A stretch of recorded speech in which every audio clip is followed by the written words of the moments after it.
طلاق دینے کے 3 طریقے ہیں۔ کتنے طریقے ہیں؟ کتنے طریقے ہیں؟ 3 طریقے۔ ایک طلاق ہے احسن۔ احسن طلاق یہ ہے کہ بندہ طہر کے دنوں میں اپنی عورت کو 1 طلاق دے دیتا ہے۔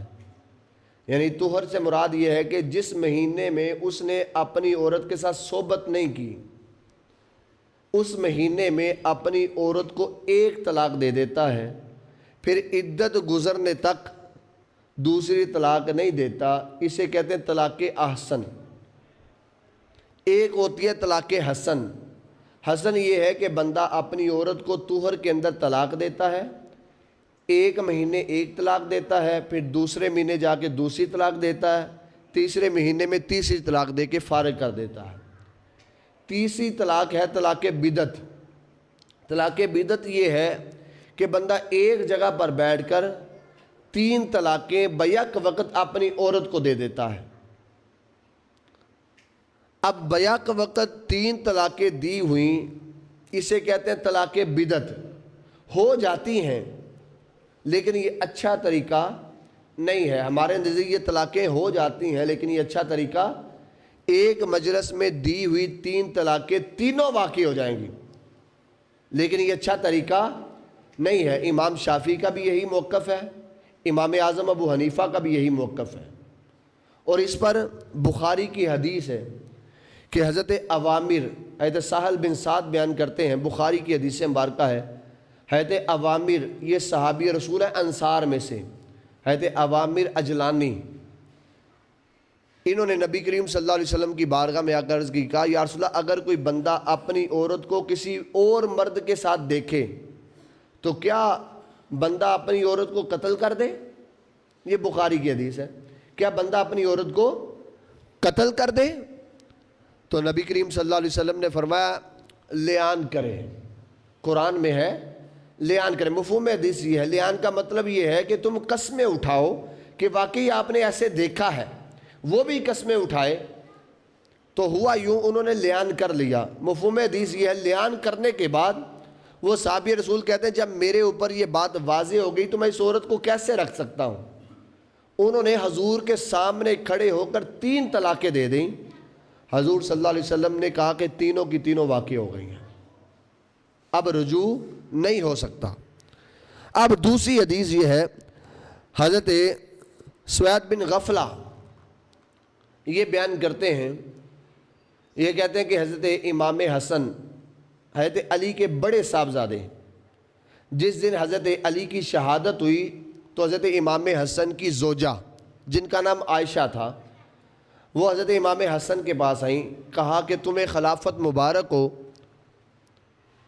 تمہارے باپ شہید ہو چکے ہیں، تم خلیفہ بن گئے ہو۔ حضرت امام حسن نے کہا کہ میرے باپ کی شہادت پر تم مجھے مبارکباد دے رہے ہو؟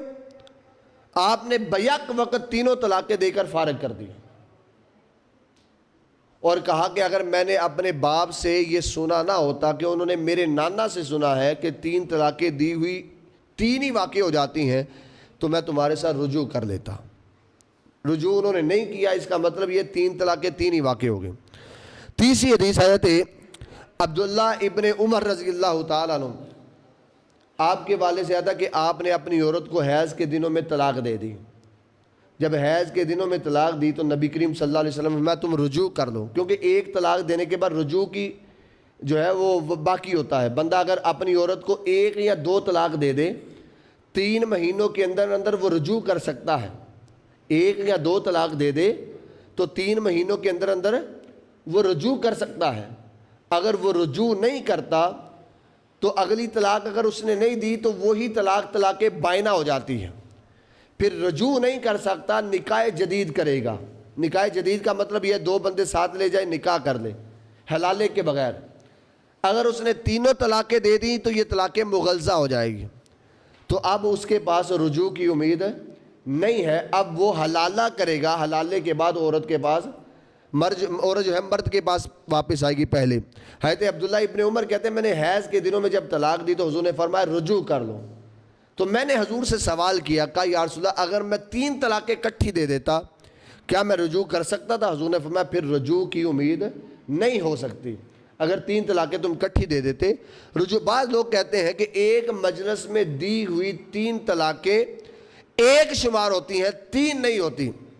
ہمارا موقف یہ ہے کہ ایک مجلس میں دی ہوئی 3 طلاقیں 3 ہی شمار ہوتی ہیں. نہ یہ عقل کے مطابق ہے, نہ اصول روایت کے, نہ درایت کے, کہ ایک وقت میں دی ہوئی 3 طلاقیں ایک واقع ہوگی. مثال کے طور پر بندہ ایک مجلس میں بیٹھ کر کسی سامنے والے آدمی کو 3 تھپڑ مارے اور بعد میں کہا میں نے تو ایک مارا ہے, تو لوگ کتنے کہیں گے مارے ہیں؟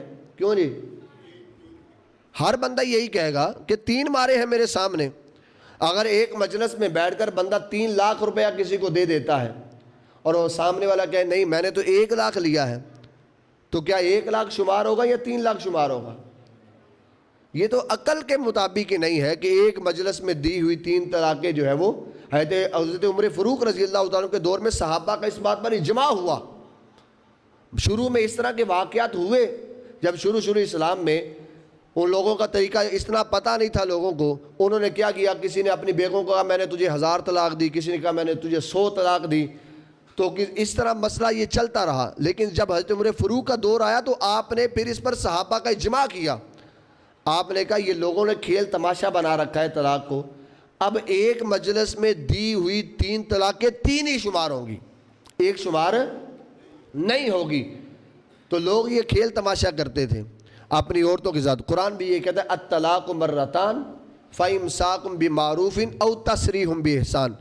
قرآن یہ کہتا ہے طلاق 2 دفعہ ہے, یعنی اس کا 2 طلاقوں کے بعد رجوع کی امید ہے, لیکن اگر تم نے رکھنا ہے تو اچھے طریقے سے رکھ لو, اگر نہیں رکھنا تو اچھے طریقے سے اسے فارغ کر دو تاکہ وہ کسی اور جگہ پر اپنی شادی کر لے, درمیان میں لٹکی نہ رہیں. اور تیسرا انہوں نے یہ پوچھا کہ اگر وہ عورت پہلے شوہر کے پاس آنا چاہتی ہے تو اس کا کیا طریقہ کار ہے؟ اس کا طریقہ کار یہ ہے کہ اگر کسی مرد نے کسی عورت کو طلاق دے دی, جب طلاق دی تو وہ عورت جو ہے وہ پہلے مرد کے پاس واپس اتنی دیر تک نہیں آ سکتی جب تک وہ کسی دوسرے مرد کے ساتھ شادی نہ کر لے. حضرت عائشہ صدیقہ رضی اللہ تعالیٰ عنہ فرماتی ہیں کہ حضور صلی اللہ علیہ وسلم کے پاس اسی طرح کا ایک مسئلہ آیا. اس عورت نے کہا یا رسول اللہ صلی اللہ علیہ وسلم میں نے فلاں مرد سے طلاق لی تھی, اب میں دوبارہ اس کے پاس جانا چاہتی ہوں. تو اس عورت نے کہا کہ میں نے کسی اور مرد سے شادی بھی کر لی ہے. حضور صلی اللہ علیہ وسلم فرمایا کیا اس نے جس طرح پہلے شوہر نے مزہ چکھا تھا کیا دوسرے مرد نے مزہ چکھا ہے؟ اس نے کہا یا رسول اللہ وہ اتنی طاقت نہیں رکھتا. حضور نے فرمایا پھر تم اس شوہر کے پاس نہیں جا سکتی. حلالہ یہ ہوتا ہے کہ بندہ جو ہے وہ جب عورت کے ساتھ مزہ چکھ لیتا ہے, رات گزار لیتا ہے, پھر وہ پہلے مرد کے پاس جا سکتے ہیں. اور ہمارے ہاں یہ غلط طریقہ یہ ہے کہ قرآن نے تو یہ کہا فَإِن طَلَّقَهَا فَلَا تَحِلُّ لَهُ مِن بَعْدُ حَتَّى تَنكِحَ زَوْجًا غَيْرَهُ. اگر تم کسی عورت کو طلاق دے دیتے ہو, وہ دوبارہ تمہارے پاس آتا جاتی ہے تو کسی اور مرد کے ساتھ نکاح کرنے کے بعد پھر دوبارہ آئے گی, ویسے ہی نہیں آ سکتی. یہ سزا کے طور پر ہے. ہمارے یہاں طریقہ کار یہ ہوتا ہے کہ ہم کیا کرتے ہیں, اگر میاں بیوی میں لڑائی ہوگی طلاق ہو جائے, ہم کہتے ہیں کہ حلالہ کرنا ہے, ہم طے کرتے ہیں کسی بندے کے ساتھ جا کر, کہتے ہیں ایک دن تم میری عورت کے ساتھ نکاح کر لو, اگلے دن طلاق دے دینا. اس طرح کرنے سے حلالہ تو ہو جائے گا, لیکن حضور نے ساتھ فرمایا, ابو داؤد شریف کی حدیث مبارکہ ہے, حضور نے فرمایا حلالہ کرنے والا کروانے والا دونوں ملعون ہیں, دونوں لعنتی ہیں. طے کر کے حلالہ کرنے والا کروانے والا دونوں لعنتی ہیں. حلالہ تو ہو جائے گا, پہلے شوہر کے لیے وہ حلال تو ہو جائے گی, لیکن یہ طریقہ صحیح نہیں ہے. طے کرنے کے بعد ہاں کبھی اس کی انبن ہو جائے دوسرے شوہر کے ساتھ, پھر وہ طلاق دے دو, پھر عدت کے بعد وہ پہلے کے ساتھ آ جائے, طے کر کے آنا یہ اسلام میں جائز نہیں ہے.